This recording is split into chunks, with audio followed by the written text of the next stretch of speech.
Bismillah ar-Rahman ar-Rahim. Assalamu alaikum wa rahmatullahi ta'ala wa barakatuhu. Bonsoir, mesdames et messieurs. Merci, notre ami Ton. Merci, maître Mads. Merci, mes collègues panélistes sahraouis. Je suis Ralia Djimi. Je viens des territoires occupés, spécialement de l'Ayoun. Tout d'abord et avant tout, j'aimerais bien présenter nos condoléances et solidarité avec notre cher peuple palestinien.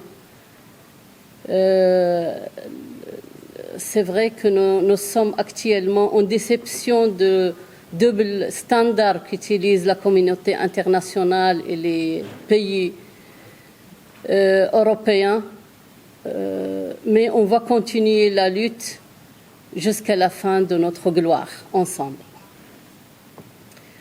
Merci à Maître Mads et Tona, parce qu'ils ont parlé du statut juridique de conflit sahraoui, le statut sahraoui de Sahara occidental. Donc moi, je vais me focaliser sur la situation d'où je viens. Moi, je viens, comme j'ai dit, de territoires occupés du Sahara occidental. J'habite à l'Ayoun, occupée. Je suis en famille. J'ai mes enfants, j'ai 5 enfants. Je suis mariée et je milite depuis les années 80.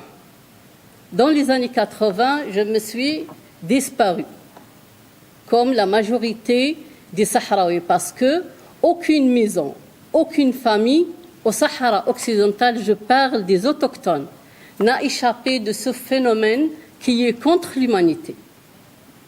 Ils étaient tous touchés dans les premières années de l'invasion marocaine à partir du 31 octobre 1975 par ce phénomène contre l'humanité. Et d'ailleurs, ce n'était pas le seul. Il y avait l'exode massif et obligé. Les Sahraouis qui ont été déplacés vers le désert sahraoui pour le premier temps, mais vu les raids de l'aviation française et marocaine, ils ont pris refuge chez nos frères algériens sur le terre algérien.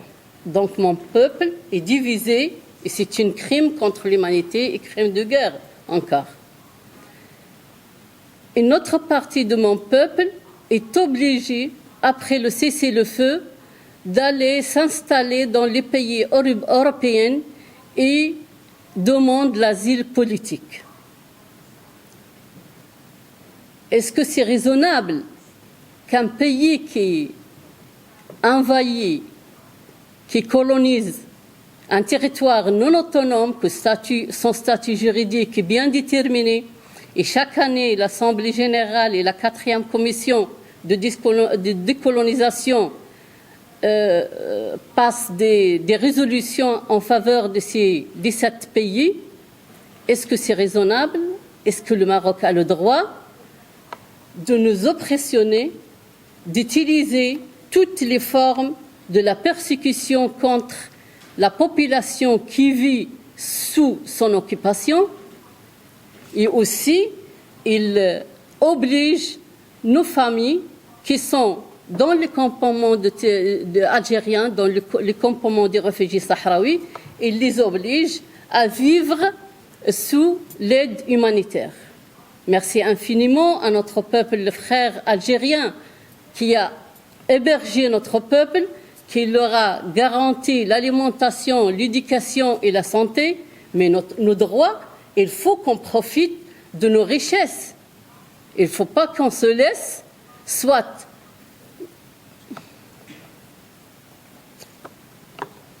demander la charité pour les réfugiés en Europe, soit vivre sous les aides humanitaires sur le sol cher algérien, ou bien vivre sous l'occupation marocaine.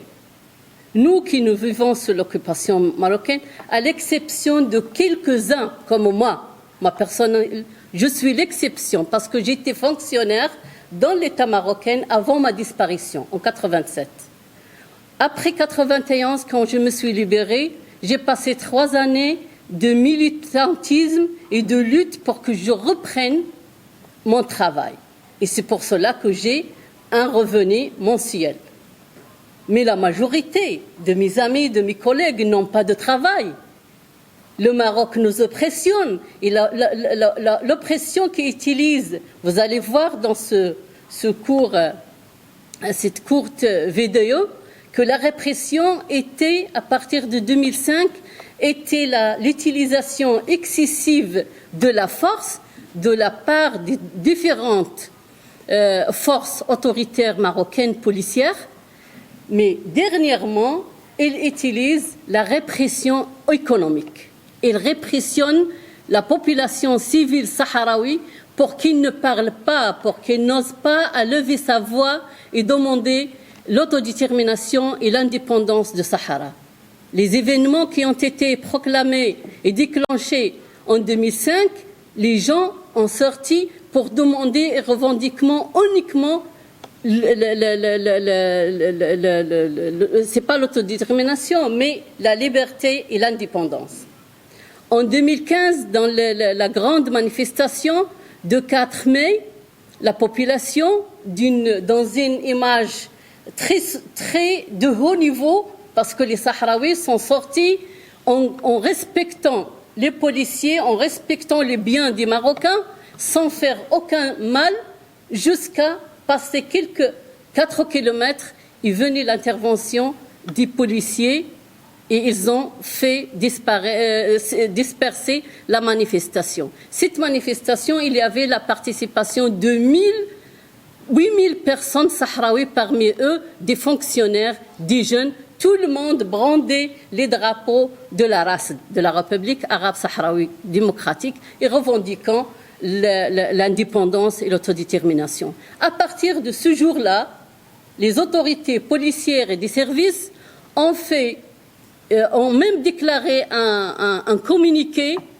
pour que toutes les forces ne donnent aucune occasion aux Sahraouis pour qu'ils sortent de nouveau pour lutter et pour se manifester. Et de là, ça commence ce genre de l'utilisation de la force excessive contre les participants dans les manifestations. Les différentes sortes de ces persécutions, nous pouvons voir l'expulsion des fonctionnaires, malgré qu'ils n'étaient pas beaucoup.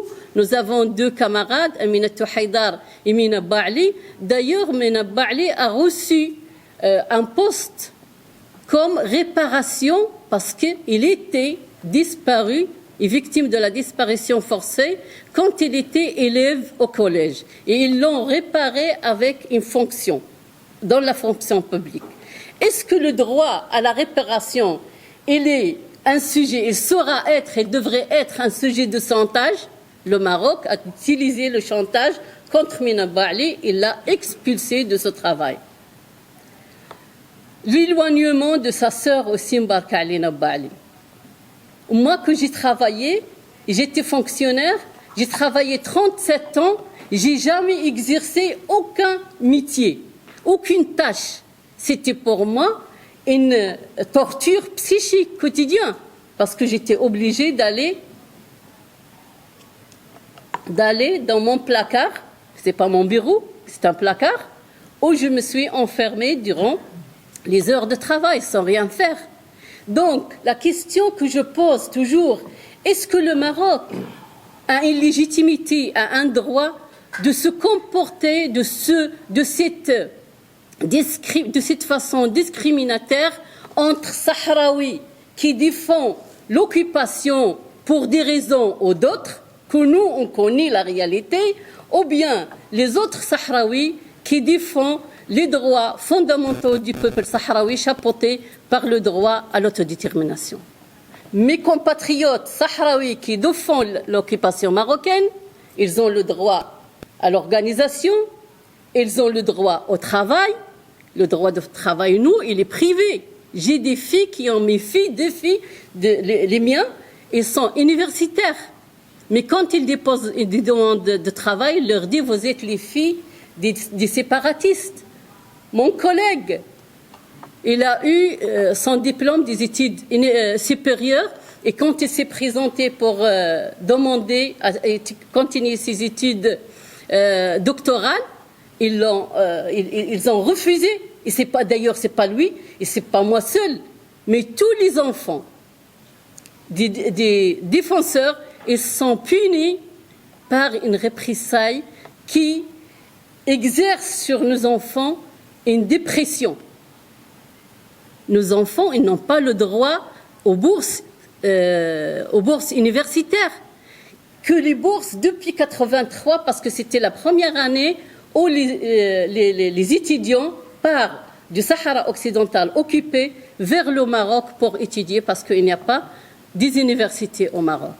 Nos enfants, à partir de 2018-2019, ils sont privés de leurs bourses au moment où tous les habitants du Sahara, colons marocains et sahraouis, profitent de ces bourses et réquisitions. Donc, est-ce que le Maroc